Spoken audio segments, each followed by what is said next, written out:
السلام علیکم ورحمۃ اللہ وبرکاتہ۔ وعلیکم السلام ورحمۃ اللہ وبرکاتہ۔ مفتی صاحب بہت بہت مبارک ہو آپ کو کہ آپ نے مدرسہ عائشہ صدیقہ قصبہ لڑکیوں کا ایک بہت بڑا ادارہ کھولنے کا ارادہ کیا، تو مطلب اچانک آپ جو ہے دوسرے مدرسے میں محتمم تھے اور اچانک رمضان میں آپ کا ارادہ بنا کہ ہم ایک مدرسہ قائم کریں گے، تو آپ نے جو مدرسہ قائم کیا ہے اس میں آپ کا ارادہ کیا ہے؟ کہاں تک کی تعلیم کے لیے آپ نے سوچا ہے؟ جی ماشاء اللہ، میرا ارادہ ہے کہ شعبہ حفظ اور دینیات اور عربی اول تا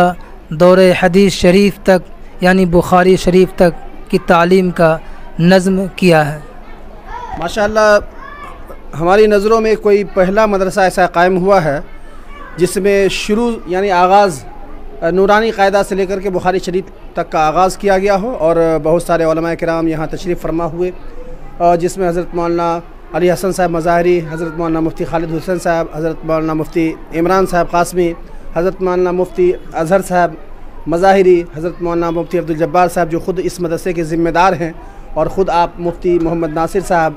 قاسمی اور مفتی نصر اللہ صاحب وغیرہ بہت سارے علماء کرام تشریف لائے، اور تمام علماء کرام سے یکے بعد دیگر کتابوں کا آغاز ہوا، اور بہت خوشی ہوئی کہ پہلی مرتبہ کسی ایسے پروگرام میں شرکت کا موقع ہوا جس میں نورانی قاعدہ سے لے کر کے ختم بخاری شریف تک کا آغاز پہلی مرتبہ میں، اور شاید ہم کو لگتا ہے کہ پوری ہندوستان کی کہیں تاریخ نہ ہو جائے کہ ابتدا سے لے کر کے بخاری شریف تک جو ہے تعلیم کی آغاز ہو، جس میں وہ مدرسہ کہیں پہلا یہ مدرسہ عائشہ صدیقہ بیگوسرائے یعنی قصبہ گاؤں بیگوسرائے سے تعلق رکھنے والا مدرسہ ہو۔ اللہ تعالیٰ اس مدرسہ کو قبول فرمائے۔ بہرحال آپ کا ارادہ کیا ہے کہ اس مدرسے میں جو جتنی بھی بچیاں آئی ہیں بخاری شریف تک، ان کے سہولیات کے لیے کیا انتظام ہے؟ الحمدللہ سہولیات کے لیے پانی کا، بجلی کا، الحمدللہ جنریٹر بھی خریدی گئی ہے۔ یہ سب اللہ کا کرم ہے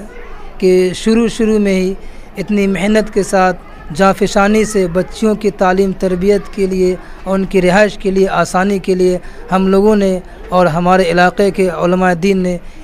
محنت کر کے یہاں تک پہنچایا ہے۔ اب آپ سے بھی دعا کی درخواست ہے کہ مزید اس کی ترقی کے لیے دعا کریں کہ اور مزید یہ ادارہ آگے ترقی کر کے بام عروج تک پہنچے اور ایک مرکزی حیثیت اللہ پاک اسے نوازے۔ تو مفتی صاحب ایک سوال ہے کہ بہت سارے لوگوں کی سوچ یہ ہوگی کہ شاید مفتی صاحب جو ہے جامعۃ الصالحات میں رہ کر کے یہ پہلے سے موڈ بنا رہے ہوں گے کہ مجھے جامعۃ الصالحات کو چھوڑ دینا ہے اسی حالت پر اور اپنا مدرسہ قائم کرنا، اپنے مدرسہ کو عروج تک پہنچانا ہے اور جامعۃ الصالحات کو چھوڑ دینا۔ کیا ایسا ارادہ آپ کا تھا پہلے سے؟ نہیں، ایسا کوئی ارادہ نہیں تھا۔ یہ تو ہمارے علماء دین اور دانشوران قوم ملت کی رائے سے اس ادارے کا قیام عمل میں آیا ہے، میرا کوئی خاص ایسا ارادہ نہیں تھا۔ بہرحال اللہ تعالیٰ آپ کو دین دگنی رات چگنی ترقی عنایت فرمائے۔ اب جو ہے مدرسہ جامعۃ الصالحات میں جو آپ اتنے دن خدمت انجام دیے، کیا جامعۃ الصالحات کے جو ابھی ذمہ داران ہوں گے یا مدرسین ہوں گے وہ آپ سے کچھ مشورہ طلب کریں گے، یا آپ کو جامعۃ الصالحات کی کوئی ضرورت پڑے گی تو کیا آپ جا کر کے وہاں حل کر سکتے ہیں؟ ہاں انشاءاللہ تعالی، یعنی اس مدرسے سے محبت آپ کی باقی ہاں ہے؟ محبت باقی ہے، جس طرح سے محبت تھی اور رہے گی انشاءاللہ العزیز۔ ادارہ قائم ہونا الگ بات ہے اور محبت رکھنا ہر ادارے سے ایک ہماری ذمہ داری ہے۔ ہر ایک کے لیے خیر خوبی کے لیے دعا کرے اور اس کی اچھائی کے لیے اپنی جان سے محنت بھی کرے، یہ ہم سب کی ذمہ داری بنتی ہے۔ دوستو، تمام ناظرین جو ہمارے دوست احباب دیکھ رہے ہیں اس ویڈیو کو، ان سے ہماری گزارش ہے کہ مدرسہ عائشہ صدیقہ قصبہ پوسٹ حسینہ ضلع بیگوسرائے جو آپ ابھی اسکرین پر دیکھ رہے ہوں گے،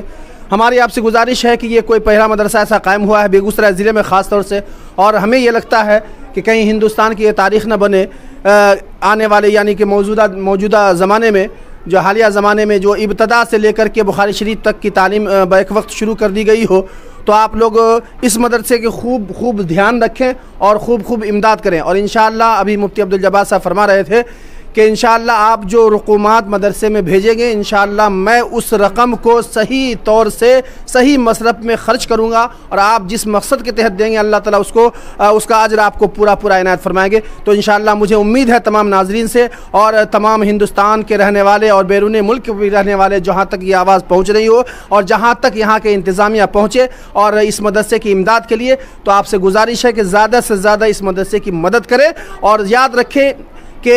تعلیمی جتنے بھی ادارے ہیں تمام اداروں کا خیال ضرور رکھیں، انشاءاللہ اسی سے ہمارا دین اور اسلام کا بقا ہے۔ اللہ تعالی ہم سب کو کہنے سننے سے زیادہ عمل کی توفیق دے اور زیادہ سے زیادہ ہم سب دین پر چلنے والے بنیں۔ وآخر دعوانا الحمدللہ۔ السلام علیکم۔ بہت بہت شکریہ۔